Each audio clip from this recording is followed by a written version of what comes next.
Mes bien-aimés dans le Seigneur, que la grâce et la paix de notre Seigneur et Sauveur Jésus-Christ soient avec vous tous. Amen. Maintenant, nous sommes sur les réseaux sociaux.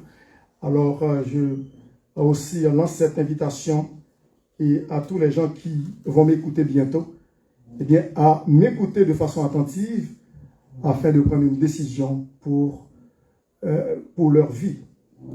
Éphésiens chapitre 6, verset 10. Nous pouvons lire aussi ce verset ensemble puisque c'est court. Éphésiens 6, verset 10 ensemble.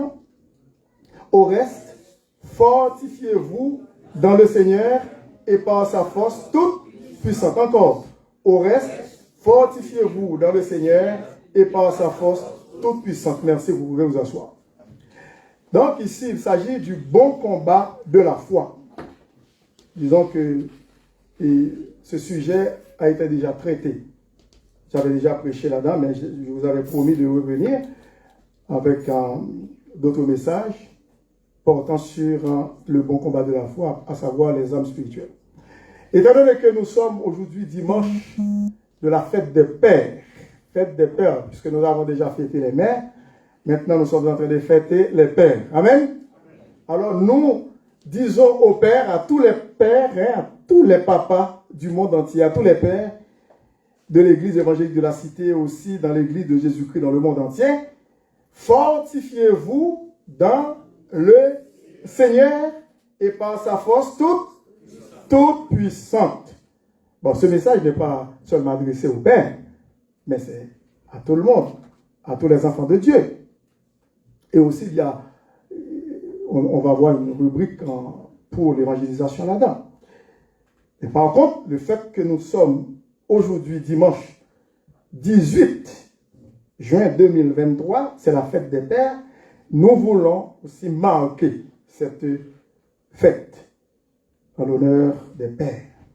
Au reste, fortifiez-vous dans le Seigneur et par sa force toute puissante. Lorsque nous regardons ce passage, nous pensons à Josué. Josué qui était un général aux côtés de Moïse. Moïse qui était le serviteur de l'Éternel. D'après Josué, Moïse, serviteur de l'Éternel. Eh bien, Josué lui-même, il était serviteur de Moïse. Alors dans l'Ancien Testament, bien entendu. Dans le Nouveau Testament, sous la Nouvelle Alliance, nous sommes tous des serviteurs et servants du Seigneur. Nous ne sommes pas des serviteurs des gens comme, oui, je vous sers. Mais cependant, d'abord et avant tout, nous sommes tous des serviteurs et des servants du Seigneur. Alors, sous l'Ancienne Alliance, c'est-à-dire dans les textes vétérotestamentaires, à savoir l'Ancien Testament. Donc, la parole de Dieu a dit clairement à Josué, lorsque nous regardons dans Josué, chapitre 1er, et c'est après les 5 livres de Moïse, et nous pouvons regarder ça dans Josué, chapitre 1er, parce que Moïse a composé les 5 premiers livres qu'on appelle le Pentateuque, ou Pentateuque, en grec, Penta signifie 5, Teuk signifie étui, boîte, qui veut dire ou conserve, dans lesquelles, dans ces boîtes-là, sont conservés les 5 livres de Moïse, à savoir Genèse, Exode, ensuite, oui, Lévitique, Nombre, voilà, Deutéronome. Pentateuque, Penta, 5, qui veut dire les 5 rouleaux de Moïse. Donc ici, Moïse a fini son temps. Alors Josué devait prendre, disons, la relève. Mais ce n'est pas facile, parce que Josué était l'assistant de Moïse, il a observé, il a constaté, eh bien, les tourments de Moïse aussi, et les épreuves de Moïse et son maître. Et ici, l'Éternel voulait rassurer Josué. Écoutez bien, dans Josué chapitre 1er, à partir de verset 1er, il dit, après la mort de Moïse, serviteur de l'Éternel, l'Éternel dit à Josué, fils de Nun, serviteur de Moïse, Moïse, mon serviteur, est mort. Maintenant, lève-toi, passe ce Jourdain, toi et tout ce peuple, pour entrer dans le pays que je donne aux enfants d'Israël. La terre promise, promesse même, la terre promise, terre de la promesse, en Israël. Tout lieu que foulera la plante de votre pied, je vous le donne, comme je l'ai dit à Moïse. Vous aurez pour territoire depuis le désert et le Liban jusqu'au grand fleuve le fleuve de l'Euphrate, tout le pays des Étiens et jusqu'à la grande mer vers le soleil couchant. Nul ne tiendra devant toi tant que tu vivras. Je serai avec toi comme j'ai été avec Moïse. Je ne te délaisserai point, je ne t'abandonnerai point. Le verset 6, qu'est-ce que l'Éternel a dit? Fortifie-toi et prends courage. Ah, ok, c'était pas là aussi. Je disais, mais disons que le technicien n'a pas mis le passage. Ok, le Josué, c'est pas grave. Donc ici, dans Josué, chapitre 1er, verset 6, il a dit, fortifie-toi et prends courage, car c'est toi qui mettras ce peuple en possession du pays que j'ai juré à leur père de leur donner. Une deuxième fois, verset 7, fortifie-toi seulement et aie bon courage en agissant fidèlement selon toute la loi que Moïse, mon serviteur, t'a prescrite. Ne t'en détourne ni à droite ni à gauche afin de réussir dans tout ce que tu entreprendras. Maintenant, le verset 8, écoutez, nous avons l'habitude de dire le verset 8. Le verset 8 et 9, nous allons voir. Que ce livre de la loi ne s'éloigne point de ta bouche. Médite-le jour et nuit. Jour et nuit. Pour agir fidèlement selon tout ce qui est écrit. Car c'est alors que tu auras du succès, écoutez bien, du succès dans tes entreprises. C'est alors que tu réussiras. Le verset 9, pour terminer. Ne t'ai-je pas donné cet ordre? Fortifie-toi et prends courage. Ne t'épouvante point. Pas pris peur, pas paniquer. Car l'Éternel, ton Dieu, est avec toi dans tout ce que tu entreprendras. Que l'Assemblée de Dieu dise Amen. Amen. Quel beau texte. C'est un passage que moi-même lis. Lorsque, par exemple, si c'est l'anniversaire de nos enfants, parfois on leur donne une Bible, et puis on prend ce passage. Et Berthier a l'habitude de prendre ce passage, Josué 1, verset 8, pour écrire, pour dédicacer, pour dédier une Bible à nos enfants. Il dit que ce livre de la loi ne s'éloigne point de ta bouche. Médite-le jour et nuit pour agir fidèlement, pas infidèlement, fidèlement, mais avec l'aide de Dieu, hein, avec l'aide du Saint-Christ, parce que dans Jean 15,5, Jésus-Christ dit, sans moi, vous ne pouvez rien faire. Pour agir fidèlement selon tout ce qui est écrit, car c'est alors que tu auras du succès dans tes entreprises. C'est alors que tu réussiras. Bon. Donc, lorsque nous sommes arrivés dans le Nouveau Testament, l'apôtre Paul a utilisé ce même thème dans Éphésiens chapitre 6 pour décrire le combat, pour expliquer le combat du chrétien. Le bon combat de la foi. Avant d'aborder toutes les armes spirituelles que nous devons prendre à notre disposition pour vaincre le tentateur. Et par la grâce de Dieu, nous sommes capables. Nous pouvons dire que nous sommes plus que vainqueurs par Christ qui nous fortifie. Donc ici, il a dit au verset 10, Éphésiens 6, 10, au reste. Pourquoi au reste? Parce que l'apôtre Paul a dit pas mal de choses avant, au préalable.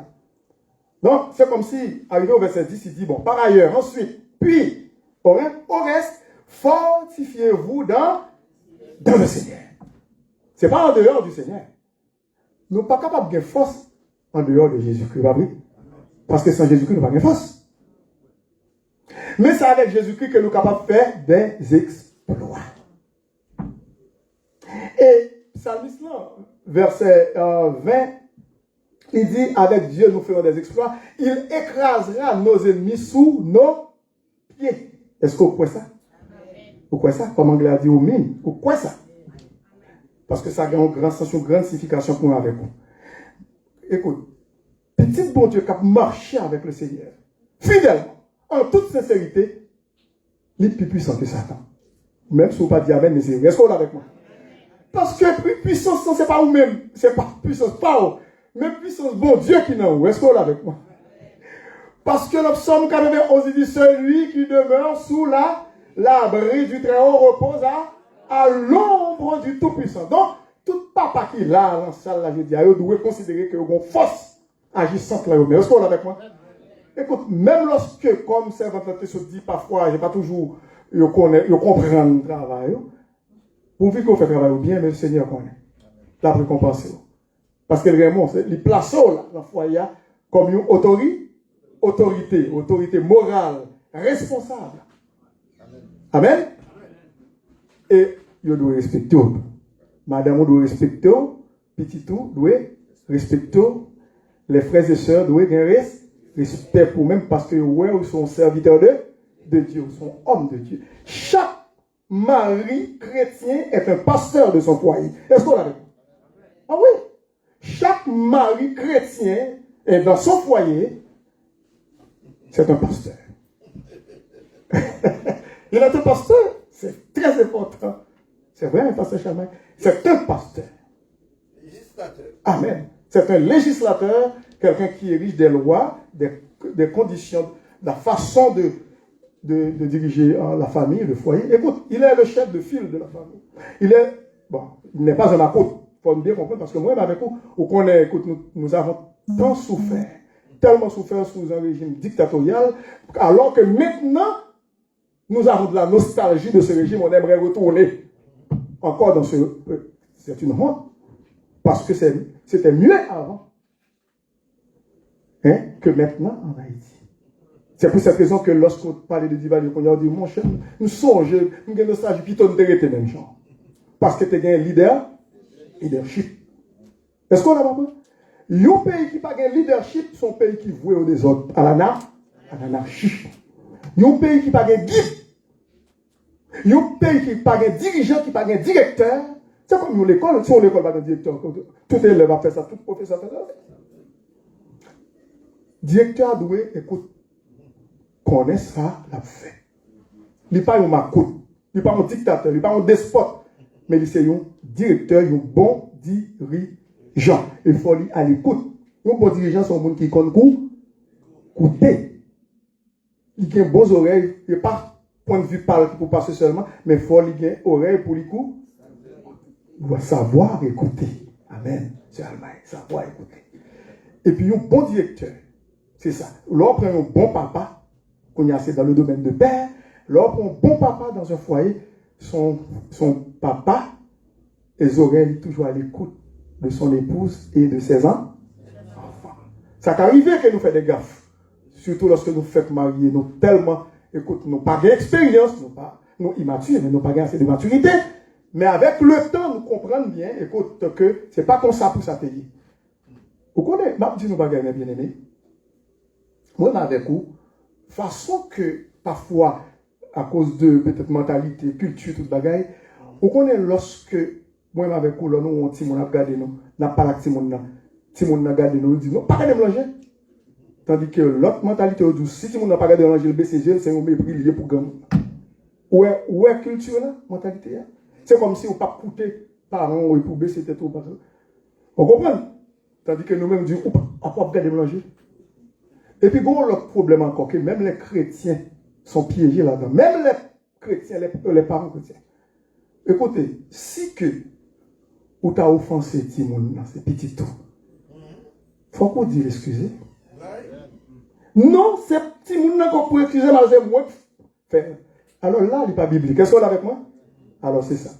Donc, c'est pour cette raison que il y a un bon dirigeant d'un foyer, il y a un bon père de famille, un papa qui remet bon Dieu d'abord et avant tout, qui remet épouse, qui remet petite, il doit être un bon papa qui dirige le foyer. Amen. Dans le bon sens, dans la voie du Seigneur. Et papa, ça, il doit fortifier dans le Seigneur. Un homme de prière. Et papa, ça, épouse, il doit avoir respect pour lui. C'est bien dommage. Nous toujours dit que faites des mères plus grandioses. Ça paraît injuste. Je comprends bien que ce sont les mères qui ont porté pendant 9 mois des enfants. Mais pour porter, ça prend l'autre monde, l'autre partenaire, pour gagner.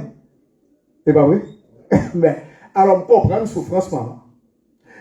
Et c'est vrai que nous honorer maman, nous remet, nous sommes fêtés pour eux, parce que nous devons honorer, nous avons besoin d'être honorés. Mais étant donné que c'est la fête des pères, les pères aussi ont besoin d'être honorés, parce qu'il a fait un bon travail. Et le travail papa a fait, c'est un travail qui est très ardu, très difficile. Il m'a dit en pile bagaille qui veut dire très exigeant. lorsque il y a un problème privé dans le foyer, premier bagage, il a dit, est-ce que tu as un papa là? Est-ce qu'on est avec moi? Eh bien, c'est même gens dans l'église, là, mon problème, il dit, est-ce que le pasteur Level est là? Est-ce qu'on commence à me dire là? Bon, écoute, je juste un petit exemple. On va connaître des bagages qui comptent passer, et pas même bagages pasteur. Bon, on a juste un exemple. C'est comme si nous avons dit, une activité qu'on a préparée là. Soit une fête, une festivité, ou en tout cas, une bague quelconque. Et puis, il y a manger là-dedans. Bon, donc, un problème qui passe ici. La séparation, nourriture, manger. Et puis, il y a des gens qui fâchent avec l'autre. Ou après, premier bagage, il y a de qui est-ce qui passe à l'église là? Mais ça passe à l'église, il fait le manger là, dans la cuisine. Est-ce qu'on l'a avec moi? Mais c'est pas lui-même, c'est pas. Et pas département parle. Nous voyons ça en Actes chapitre 6.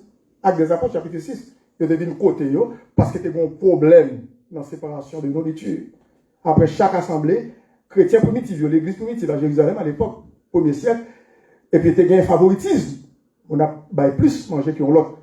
Tu as un murmure, tu as un grogne, tu as un pile palais, et puis parler à vine aux oreilles des dirigeants, des disciples. Ils disent, bon, mais un problème, nous gagnons. L'apôtre Pierre est obligé de dire, ah, mes amis, il n'est pas convenu pour nous quitter parole, bon Dieu, avec la prière, pour nous servir dans la table, dans la cuisine. Choisis 7 diacres et entre un bon témoignage. Et puis, il y a affaire au fait travail là. Et mais c'est même bagaille. Là, au foyer, là, au problème, ils vont briller d'ail, il y a demandé, est-ce que papa t'es là? Il va pas demander côté petit là, mais côté papa. Donc, c'est pour cette raison que nous devons honorer nos pères. Et surtout les pères chrétiens qui font un bon travail dans le foyer, qui font un bon travail dans l'église de Jésus-Christ. Ils doivent aimer, ils doivent prier pour eux, ils doivent honorer eux. Ils doivent appréciation, ils doivent encouragement, ils doivent un petit tape dans le dos. Et puis, épouse tout, n'a plan sur cet appel. Il faut qu'on ait même amour. Est-ce qu'on est avec moi? Il faut qu'on ait respect pour moi. Côté mesdames, il faut qu'on ait respect pour moi. Mais oui, il est difficile pour répondre, vous comprenez. Regardez bien, écoutez, Mabdou, dans Éphésiens, regardez pour l'Éphésiens. Éphésiens chapitre 5, c'est ça que fait Mario, vous devez vraiment fortifier parce que ce n'est pas facile. Dans Éphésiens chapitre 5, là nous regardons, le verset 22, c'est pour les femmes, les mères, qui dit femmes soyez soumises à vos maris, comme au Seigneur, car le mari est le chef de la femme. Comme nous dit, c'est pas un chef macoute. Ça n'a aucun sens macoutique ici, là. Car le mari est le chef de la femme, comme Christ est le chef de l'Église, qui est son corps et dont il est le sauveur. Or, de même que l'Église est soumise à Christ, les femmes aussi doivent l'être à leur mari en toutes choses, au sens spirituel. Il dit Marie, dans le verset 25. Aimez vos femmes comme Christ a aimé l'Église. Même amour que Christ aime l'Église là, c'est même amour ça que Maria doit aimer madame. Est-ce que vous êtes avec moi? Bon, regardez bien pour ça dit. Et c'est livré lui-même pour elle, Jésus-Christ. Tellement aimé l'Église, tellement aimé nous, il va vie en sacrifice pour nous sur la croix. Il va vrai? Afin de la sanctifier l'Église par la parole, après l'avoir purifiée par le baptême d'eau. Afin de faire paraître devant lui cette Église glorieuse, sans tache, ni ride, ni rien de semblable, mais sainte et irrépréhensible. Il dit c'est ainsi que les maris doivent aimer leurs femmes comme leur propre corps.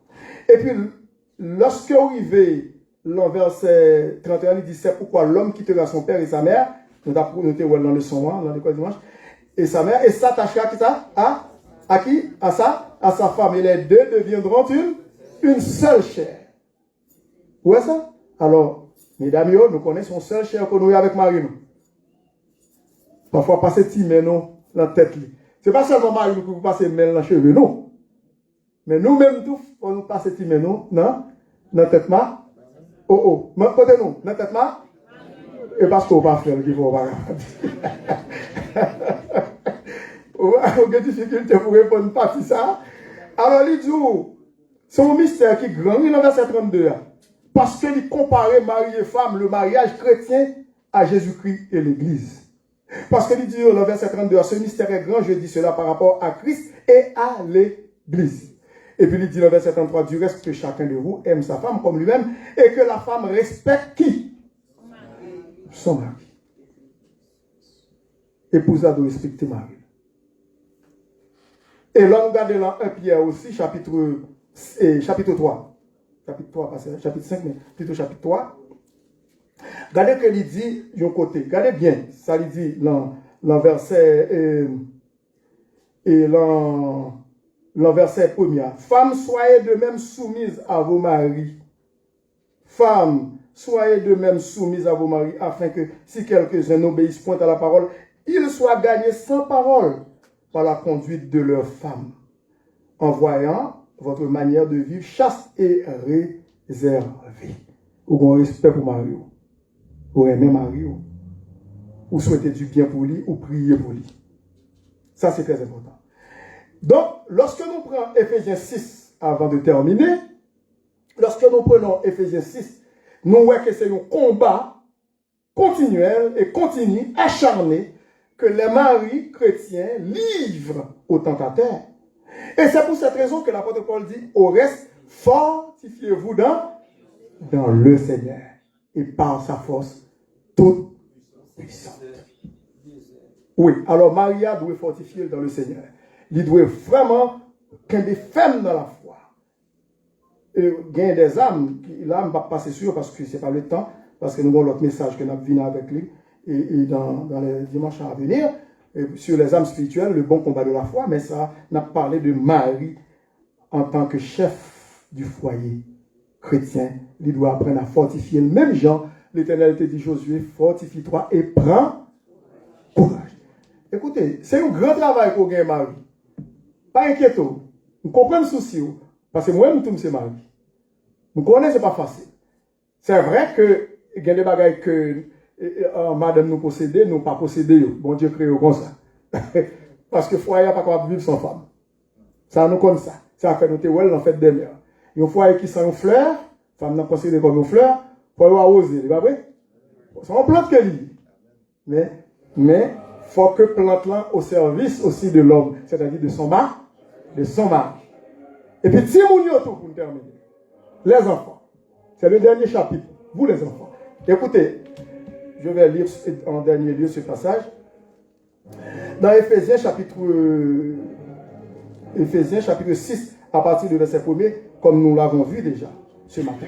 Enfants, obéissez à vos parents, selon le Seigneur. Selon le Seigneur. Pas selon les hommes. Pas selon la loi du gouvernement. Pas selon la constitution canadienne, américaine ou autre, ou haïtienne. Mais selon le Seigneur, car cela est juste. Car cela est juste. Il dit, honore ton père et ta mère. Qui gens, et vous les enfants, vous les jeunes, qui sont capables d'honorer papa ou maman. Mais c'est lorsque vous respectez, vous avez respect pour eux, ou obéissez à eux-mêmes, leur parlez autant d'eux, et aussi vous assistez, on a besoin. Est-ce que vous l'avez avec moi? Ou assister, ou accompagner, surtout là, vous commencez vieux, vous commencez à avancer en âge, vous devez là pour eux. Moi, je te dis dans l'école dimanche, même si parents ne tapent vivre pour nous, ils sont tous dans amour, ils sont tous deux. Papa, maman. Si ils tapent vivre pour nous, même lorsque moi, marié, moi, un petit, mon grand monde là, moi, me considère comme enfant encore pour parents, si ils tapent vivre encore. Qui veut dire que si vous avez des besoins, il faut assister, il faut me prier pour eux. Il faut m'accompagner, il faut m'obéir à eux-mêmes lorsqu'il s'agit de quelque chose de bien pour moi-même avec pour foyer. Donc, il n'y a pas là dans les bras du Seigneur présentement. Mais nous-mêmes qui là, les enfants, les jeunes, vous avez pour responsabilité d'obéir à vos parents. Et c'est une preuve que vous avez déjà obéi à notre Seigneur Jésus-Christ. Et puis, il y a une récompense qui est assortie, une belle promesse que bon Dieu fait. On prend assortie d'une récompense qui dit afin que tu sois heureux et que tu vives longtemps sur la terre. Alors, joyeuse et fête des pères. Bonne fête à tous les papas, tous les pères de l'église évangélique de la cité et aussi dans l'église de Jésus-Christ dans le monde entier et aussi tous les pères de la planète. Et que bon Dieu vous bénisse. Que bon Dieu bénisse. Alors, pour terminer, je vais faire une petite prière, une courte prière pour les gens qui n'ont pas encore Jésus-Christ dans leur cœur. Ils peuvent répéter après moi pour recevoir Jésus-Christ comme leur sauveur et Seigneur personnel. Et Père Saint, je te demande pardon pour mes péchés. J'ai appris que tu as envoyé ton Fils unique Jésus mourir pour moi sur la croix. Il a versé son sang précieux pour me donner la vie. mais je vivais dans la rébellion contre toi. Je te demande pardon pour mes péchés. Maintenant, je veux me détourner hors de mes mauvaises tendances et de recevoir Jésus-Christ dans mon cœur comme mon sauveur et Seigneur personnel. Seigneur Jésus, entre dans ma vie, entre dans mon cœur, fais de moi, par ton Saint-Esprit, un enfant de Dieu pour l'éternité. Et sachez bien que cette prière que vous venez de faire avec moi, si vous êtes sincère vraiment, sachez bien que vous êtes déjà devenu enfant de Dieu, et ce, pour l'éternité. Que le Seigneur vous bénisse. C'était votre serviteur, pasteur Jean, le Velter Jeune, qui vous dit au revoir et à la prochaine. Bonne semaine.